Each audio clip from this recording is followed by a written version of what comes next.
Too bad she won't live. But then again, who does? Welcome to Watch Mojo, and today we're counting down our picks for the motion pictures that received a sequel despite being a major disappointment at the box office.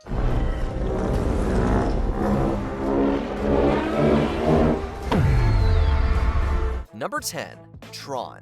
The 1982 sci-fi adventure film Tron stars a fresh-faced Jeff Bridges as a computer hacker who gets transported inside the digital world and must participate in a series of gladiator-like games. It's honestly a pretty cool concept, and Disney thought so too, throwing a massive amount of money into its marketing. Unfortunately, Tron's $50 million haul was a major disappointment. Of course, if you think of the payments as an annuity over the years, the cost is really quite minimal. Yeah, that's great. It may have taken 28 years, but the House of Mouse gave the property another go-around with Tron Legacy. You look the same. Oh, lots happened, Sam. More than you can imagine. That film fared far better, being highly praised for its visual effects and soundtrack. A standalone follow-up film, Tron Ares, is currently scheduled for release in 2025. Number 9. Donnie Darko. Was Donnie Darko too strange for mass audiences? I can do anything I want. And so can you. Maybe its paltry box office performance can be blamed on the scarce advertising? It's likely a little of both, with some bad timing thrown in for good measure. What happened? The film, which features a plane crash, was released just over a month after the 2001 attacks on America. But, regardless of the abysmal $517,000 plus initial run total, the movie became a cult classic, earning much more money in home video sales. Donnie is experiencing what is commonly called a daylight hallucination. And so, a sequel, S. Darko, followed in 2009, albeit without original writer/director Richard Kelly's involvement. For every action, there is an equal and opposite reaction. Went to high school. Released direct to DVD and Blu-ray, S. Darko would go on to be trashed by critics. And eventually, it's just going to grow so big that it'll freeze and die, and then nothing we do will matter at all. Number 8. Highlander. A mix of sci-fi and fantasy, not to mention a helping of captivating drama, Highlander was a highly enjoyable sword-swinging viewing experience. However, not even stars Christopher Lambert and Sean Connery, nor its legendary Queen soundtrack, could elevate it to be a box office success in the late 80s. Who is the woman? When home video sales showed promise, however, the studio jumped on a sequel. Greetings, Highlander. You cold? Alas, Highlander the Quickening fared far worse, barely making back half its budget. What happened to the McCloud that everyone believed in? That didn't stop this franchise, though, as more sequels followed, and a popular TV series adaptation ran for 6 seasons. You made a mistake. I'm no priest. Attack! See, kids? Never give up! Number 7. Godzilla King of the Monsters.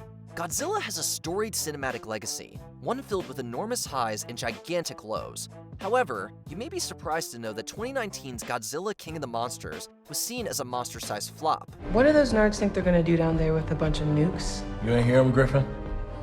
They want to bring Godzilla back from the dead. Following the success of a MonsterVerse film, Kong Skull Island 2 years earlier, Godzilla King of the Monsters stomped its way into cinemas, looking to take a bite out of the box office. Even though it raked in $386 million, the movie's bigger budget, estimated at upwards of $200 million, made that total a disappointment.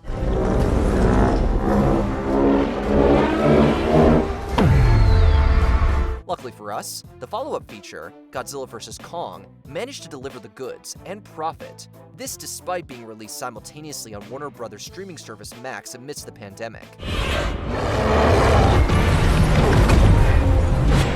Number 6. Hellboy. Like Godzilla, the superhero movie genre has seen its fair share of highs and lows. In the early 2000s, though, things seemed to be heading in the right direction, with big success stories like X-Men and Spider-Man. So why not a little Hellboy in cinemas? Hellboy. He's real. While audiences and critics praised Guillermo del Toro's action/horror superhero offering, it struggled at the box office. Not able to make it to $100 million, the $60 million feature was labeled a bomb. Hey! I'm on your side! Sure. Despite the lackluster haul, Del Toro and co. were tapped for a sequel, 2008's Hellboy 2, The Golden Army. While that film did better business, the studio opted to nix a planned trilogy and go in the reboot direction, which may have been a mistake. Number 5. The Chronicles of Riddick. Few people would have guessed that the indie sci-fi horror flick Pitch Black would spawn a franchise when it was released in the year 2000. Where's Johns? Which half? The film, thanks to its modest budget, became a box office success. Enough of one to get a sequel? There's no semblanza. That decision would be made thanks to the burgeoning success of one of its stars, Vin Diesel. Due to the Fast and Furious, Diesel was on the rise, and Chronicles of Riddick was given the go-ahead with a major budget increase. Unfortunately, it bombed, big time. Even so, another sequel, 2013's Riddick, went ahead after some major bankroll finagling, that is. There are bad days. And then there are legendary bad days. This was shaping up to be one of those. The film did okay, and now a fourth film is in the works. Number 4, The Boondock Saints. Before any of them were overly famous, Norman Reedus, Sean Patrick Flanery, and Willem Dafoe starred in the late 90s action thriller The Boondock Saints. The film follows two Irish brothers who become vigilantes of sorts after offing members of the Russian mob in self-defense. Do you know what we need, man? Some raw. Absolutely. What are you, insane?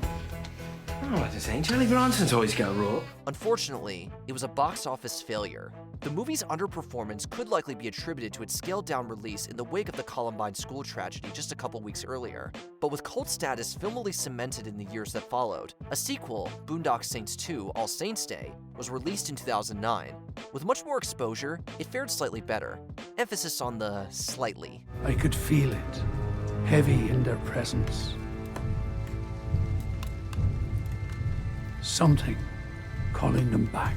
Number 3, G.I Joe, The Rise of Cobra. G.I Joe, The Rise of Cobra had a lot going for it. Technically, G.I Joe does not exist, but if it did, it'd be comprised of the top men and women from the best military units in the world. The Alpha Dogs. For one, there was an existing fan base and a multitude of lore to mine from. It also had a flashy cast led by Channing Tatum. It should have been a big hit, right? Not quite. With a very hefty budget of $175 million plus, the movie failed to meet the blockbuster benchmark, which is at least doubling the cost to make the film. Well, everybody's sorry about something. Despite it being nowhere near a hit, the studio opted to give it a sequel, but not before giving it a major overhaul in the cast department. You want that case? You're gonna have to come through me. However, not even The Rock and Bruce Willis could give the Joes a reason to keep going on the big screen. Number 2, TriXX State of the Union. The early 2000s really did belong to Vin Diesel. Dick, you've just entered the Xander Zone. One of the megastar's blockbusters during that time was the action flick TriXX, centering on an extreme sports athlete turned spy for the NSA. When the studio wanted to make a sequel, however, Diesel said no, turning down a whopping $20 million in the process. Go home, TriXX. Shit! That's an order. So, they replaced him with rapper/actor Ice Cube for 2005's TriXX State of the Union. I want to give you a job. And why would I do a damn thing for you? You ever see lions at the zoo? The results were not great by any measure, and it felt like the franchise was officially done. That is, until Diesel decided to return. I've never seen anything like it. This group is lethal, and they don't care who or what gets in their way. I was hoping you'd be interested in headlining the next fight card. 2017's TriXX The Return of Xander Cage did big numbers as audiences flocked to see Vin do his thing one more time. Before we continue, be sure to subscribe to our channel and ring the bell to get notified about our latest videos. You have the option to be notified for occasional videos or all of them. If you're on your phone, make sure you go into your settings and switch on notifications. Number 1, Blade Runner. Could it be that the beloved cinematic masterpiece that is Ridley Scott's Blade Runner was a box office dud? Believe it. They were designed to copy human beings in every way except their emotions.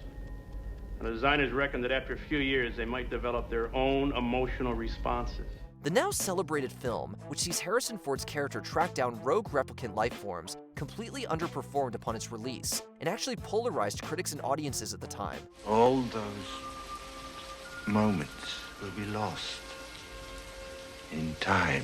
Of course, the years have been good to Blade Runner, and it has since enjoyed numerous re-releases and extended cuts.